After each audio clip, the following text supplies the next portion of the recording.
Welcome back, Calvin listeners. This is Methodical Millions, episode 42. Thanks everyone for tuning in today. Cal, now with the new year, I started to think about what my goals were for 2021.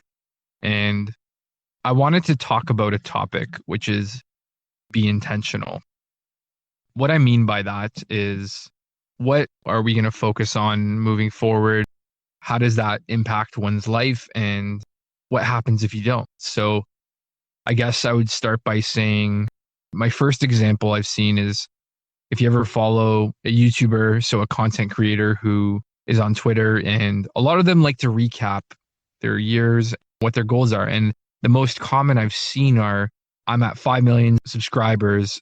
I want to get to 10 million. So they'll say something like 10 million YouTube subscribers, 1 million Twitter followers, and they set these milestones. And what I think the purpose of that is, besides wanting to hit a goal that someone sets for themselves, is that without actually setting it and writing it down, I don't think it'll manifest into something. And it's almost like without having that written down and having that purpose and focus, by some absurd luck, will you run into that? And my example is, will you become a good swimmer if you don't swim?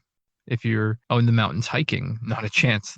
So being able to decide what you intentionally want to work on, I think is a really big factor of personal fulfillment, personal success. And no matter how small the goal is, you're essentially coaching your mind into that behavior and what your resting place is in terms of where your mind sits. And I think it's important because once you kind of calm down for the day, you're not reacting to things. Maybe you're at home or you're just relaxing, almost in a state of meditation.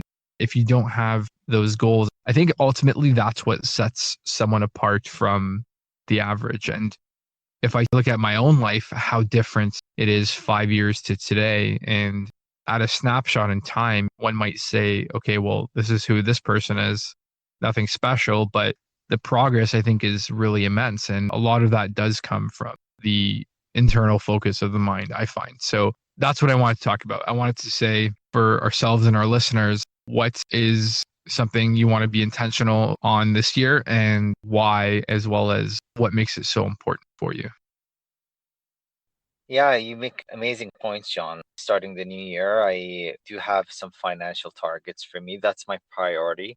And the reason for me to hit those numbers is because I have other plans that I would love to start participating in or dedicating time to. And I find with having the funds available, that will get actually to where I want to be. So it is important to be, like you said, intentional. It's not with a stroke of luck that an athletic swimmer became an athletic swimmer.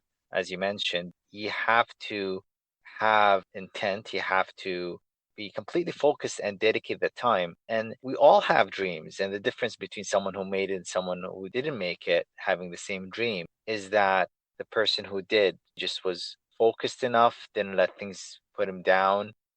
As you said, 5 years ago, you and I even were very, very different from where we are today. So even though I think in the grand scale of things, when looking at the big picture, we still had the same dreams as we do today. Although I would say that arguably we have even bigger dreams now than we ever had before. The grand picture is the same as we had the general direction. But the difference is that between what we're doing today and what we did 5 years ago, perhaps 5 years ago, we just had the plan and had the dream and didn't do too much about it.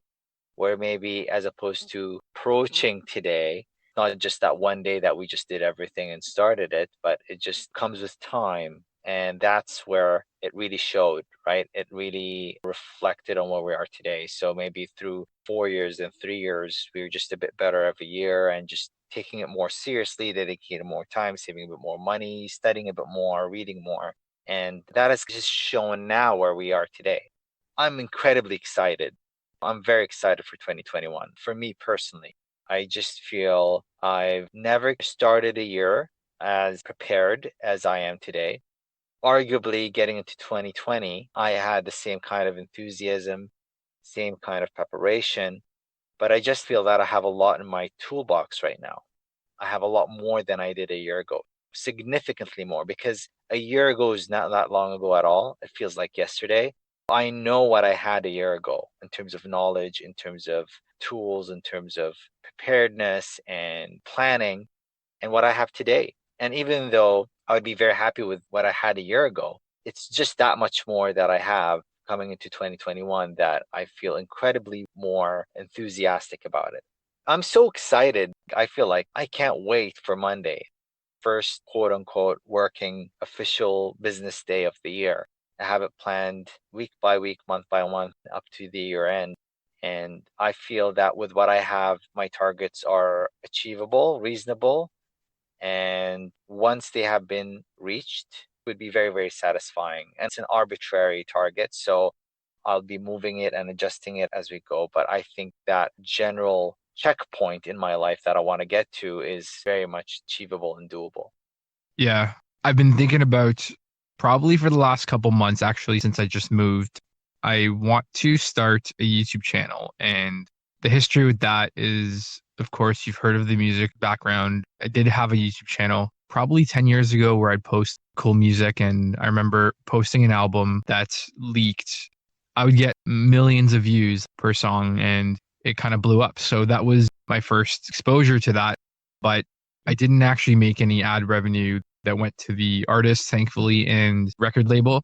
But I want to revisit that, make a channel or two. And I'm thinking of doing a DIY for landlord style around the house fixes, just basic shelving or maintenance and whatever I need to do, because I'm not particularly experienced in that field, but I got to get it done. And the first thing I do is I YouTube these things. I've done a handful of stuff at this point, but I'm not totally happy with the videos I'm watching, whether it's sound, video, or how it's recorded. And it's essentially just saying, well, I don't have a huge vision with it. It's more of a short purpose goal. So if I have to do this labor and I have to do these things and learn them, why not also learn how to make a YouTube channel in the modern way and put some time into content creation and practicing that? So that is the first channel I'm going to give a go at. The second one is going to be a cooking show. So I've been a huge skip the dishes addict for a while. That's how I like to get my food.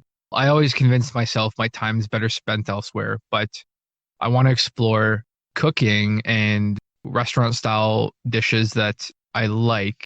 Can I make them? So what's the goal there? It's essentially another iteration on my goal of making a YouTube channel. And I want to go through that process of filming, editing, and releasing and seeing what happens. So not too grandiose with the vision, but very purposeful, very intentional, I would say. So without having that frame of mind, I don't think I would have started one. So I've been thinking about it for a while, a couple months now. That is my super short term goal. I think I want to get at least one video done by end of January. So stay tuned for that. I'll post it up on our show notes on the website. Exciting stuff. Do you know which one you're going to be releasing first, the cooking or the home improvements videos? Yeah, I have a video in mind. I started putting up a guitar stand above my keyboard in my office. It's a small room, nothing spectacular, but because of that, I had to make good use of space. And what I did was I've got my computer set up, and then on the opposite wall is a keyboard. I'm slowly trying to declutter and set things up. So I hung a guitar on the top of the wall. I've got one more to go. I really want to get a bass guitar, slowly get back into the producing for the fun of it. So that wall is going to be my setup when not being used. It's a good use of space that way. And I think it looks really cool. So they're essentially angled. Most are vertical, which I didn't like. So I had to take some time to research and find an angled style that you can almost do horizontally, but it's on a slight angle. I think it looks fantastic. So I did one to make sure I knew what I was doing, and I'm going to post a video on the second one. Again, I don't care if no one watches it. I just want to go through the process of making it. And I know if someone wants to find out how to wall mount something, a shelf or a stand like that, I don't think there's 10,000 videos. Maybe there is. Who knows? It's an experiment to learn how YouTube ranking works, how maybe hashtagging or titling or all those things. And I think if you're going to build a personal brand around a project or expose yourself to the internet, put yourself out there, I think knowing how to make a channel, knowing how to do things on Twitter or Instagram are essential. So this is a small step in that journey towards being exposed, being out there. The cooking channel, my goal is to do dishes I really enjoy and perfect them. So I haven't decided on that style of video yet. So I might do the DIY one first, just because it's a little bit more queued up. But why do I want to try both is because those are things I want to do personally. I want to get value out of doing them, and I don't want to feel like I'm just laboring away. So it's a way for me to mix them. And I think why I want to do both is because I don't want to have my whole YouTube endeavor reliant on a bad topic or things like that. And also, I think both will give me a different perspective on what works, what doesn't. Maybe one will teach me something different. I've always liked that style of doing different things at once because it takes away the paralysis of not doing anything. And again, as I said, my personal mantra is there's always more than one right answer for things, which that really is in practice what I'm doing. So it's not about, I can't make this video, it didn't work, I'm going to go back to my day job. I'm learning and I'm growing and I'm trying. So it's essentially doing exactly what we talk about. So I wanted to share that with our listeners and explain that's my short term goal. So I do want to hear from everyone else. Definitely send us your feedback. Cal, what do you think of that? Do you have anything else on your list that's a little bit different, maybe short term? What are your thoughts? I just want to say I'm so happy that you shared that with our listeners because that's prime example of you have hardly any prior YouTube experience besides what you mentioned earlier with the music. So it's a new experience for you. It's a learning process and you're just sharing it with the world. Even if you think you find these influencers or YouTubers with millions of subscribers, they didn't start that way. It's always easy for us to notice them because the subscribers and their videos, and we think that couldn't be that difficult for them to get that far, but all of them started with one subscriber. It's amazing. Yesterday, I came across an old tweet from J. Cole when he was tweeting he had 500 followers on Twitter and how grateful he was. And he was so happy because even though it's a small number for him, that it was kind of a big deal for someone who wasn't famous. And that was like thinking in April '09, and look at him now. So I personally don't listen to his music, but just to know that he made it much bigger than he was 12 years ago. That's the thing is you're passionate, you have the intent, you want to do something, you go for it. It's funny you mentioned about the YouTube as well because I actually was thinking about that too for quite a while, and I'm thinking of doing automotive information, informative video thing, teaches people more about very, very basic stuff. I'm not talking about how to even do an oil change. I'm just talking about regular car maintenance, general questions, driving habits, safety methods. Although I'm not as invested, I would say, in that idea for now, but I've been pondering that thought for quite some time. And I think if I were to start a YouTube video, that would probably be my first go because it's just something I'm so familiar with, something I'm passionate about. I would like to think I'm pretty good at. We have at our disposal so many tools, so many platforms and mediums of communication that we can reach out to others. It kind of really takes the excuse out of it, right? There's a lot that I learned from watching videos and reading blogs and articles more than actually books. I find it pretty effective because the thing is, I don't just get my information from one article. So if there's a topic I'm interested in, I would read and watch videos of multiple resources on the same topic. And that's when I know some of them would say things that are true and others would have other methods, not to say one is right, one is wrong, but there are some consistencies in there that every single one of them seems to say or point out. So that's what I know that this piece of information, in theory, is possibly very true. And when I go put it in practice and I notice it's effective or true, then I know it is. So I was just thinking that going back to what I wanted to say is if I had YouTube 20 years ago when I was a teenager at the time, I would have been way better off than I am now. Even though the internet was available and we had internet at home, I just didn't use it very much because the whole household had one computer. Didn't have too much access to it. The connections was just a bit slow, but we didn't have things like YouTube or social media or a bunch of articles. And even if I did, I just didn't have the ability to access it as frequently as I would like. So I'm thinking with today having all of that, literally with a click of a button, can actually get you where you want to be. So you can find all that information I bet you there are videos on YouTube to teach you on how to start a YouTube channel or what you need to know before starting a channel. I'm sure you can do that. It's crazy. All that information is available online and very easy to access. So it doesn't have to be a YouTube channel, it could be anything. But my top plans for the year right now isn't as precise as yours in that sense. But I'm very determined to reach my financial goals this year, which I know you are too as well, John. But I'm just saying that at the moment, that's where I'm focusing my attention to, because this could be a pivotal year for me in terms of how things can turn out if and when I reach my target. Fingers crossed, let's get there. Yeah, it's important to have goals for sure. Whether it's something small on your own level, which I presume is for a lot of people, don't let that make you think that it won't turn into something.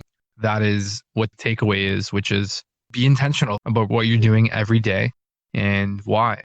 Without that, I think you will have to be reactionary, and whatever life throws at you will be outside of your control. And I think there's a huge difference in perspective that way. And you said a good word, Cal, which is toolkit.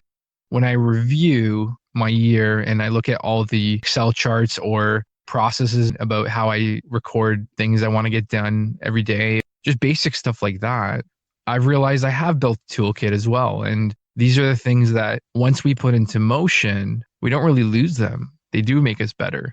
The beauty is that everything is up for debate. You can change, you can add, you can remove things that maybe aren't working. And that is truly the beauty of life, which is if you have a intentional mindset or a creative mindset, you can create, you can do lots of things. I want to give a shout out to Elon. So Tesla just delivered 500,000 cars this year in 2020. Can we take a moment to pause and say, I was one of the biggest fans, and in 2017, when the Model 3 was released, it was either slightly before or after, there was an earnings call, and all the analysts said, this is impossible. You're not going to do it. You don't even have a factory built. How are you going to build 500,000 cars? Do people even want a 500,000 of your car that you haven't even announced? And they hit that goal. So I'm not taking away from the immense success and achievements. I'm actually saying that was not possible without intentionality.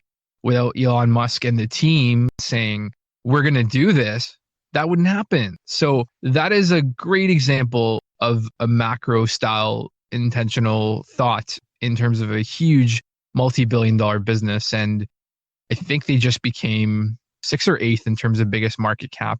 And shout out to Bitcoin, which is also on its heels. So did Bitcoin hit 50,000 Canadian at the time, just past New Year's when we're recording, 44,000 Canadian. So it's a little bit off topic, but just want to shout that out there. Yeah, intentionality is the essential building block, I would say, to anything in life, to success, to happiness, to peace, to being fulfilled. I think intention is where discovery happens. I think it is intertwined in everything. I think it is a main ingredient for someone's health, for someone's purpose. So that's what I wanted to say. Just a quick shout out to everyone on that topic. So I think we'll leave it there. Cal, any closing thoughts at all on that? Yeah, I just want to point out as well, correct me if I'm wrong, but Tesla, when they set that goal of hitting 500,000 cars in 1 year, I think the initial goal was actually to hit it way before 2020, correct? So it didn't discourage them as a team, as a company to keep going by not hitting that goal earlier and getting to that goal actually way sooner than anyone would have thought anyway. They're reaching for the moon, get to the stars. They got to the stars just at a different time frame. So to remind people that if you don't get to your goal this year, it just shows how far you've come from the beginning of the year, and just keep going at it. The start of the year and end of the year are just a date, but it doesn't really mean much without you making something out of it. So it's fantastic for them. Their market cap is way beyond pretty much any manufacturer in the world right now, and his net worth has grown substantially. He's actually not that far off from Jeff Bezos as we speak. And that's insane considering he was half Jeff Bezos' net worth less than 6 months ago. So absolutely amazing.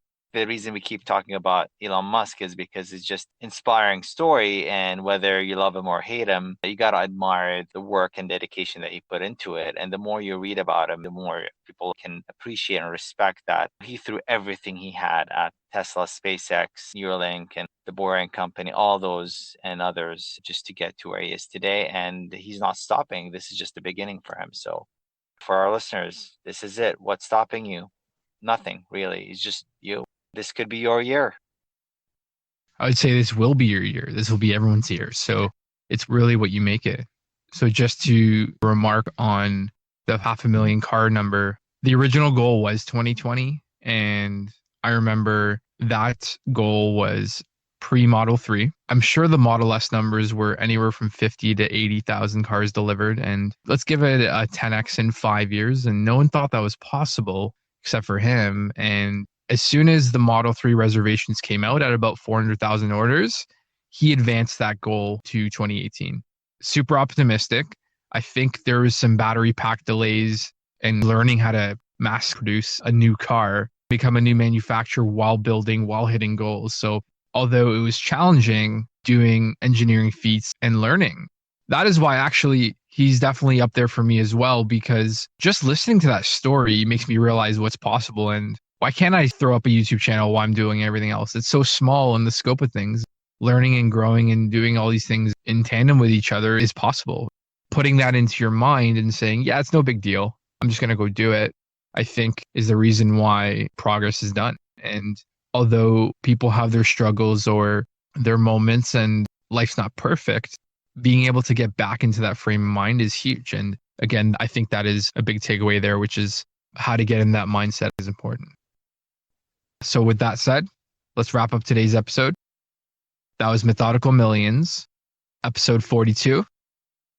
If you'd like to follow future episodes, you can find us at methodicalmillions.com or info@methodicalmillions.com for episode feedback. Thanks, everyone.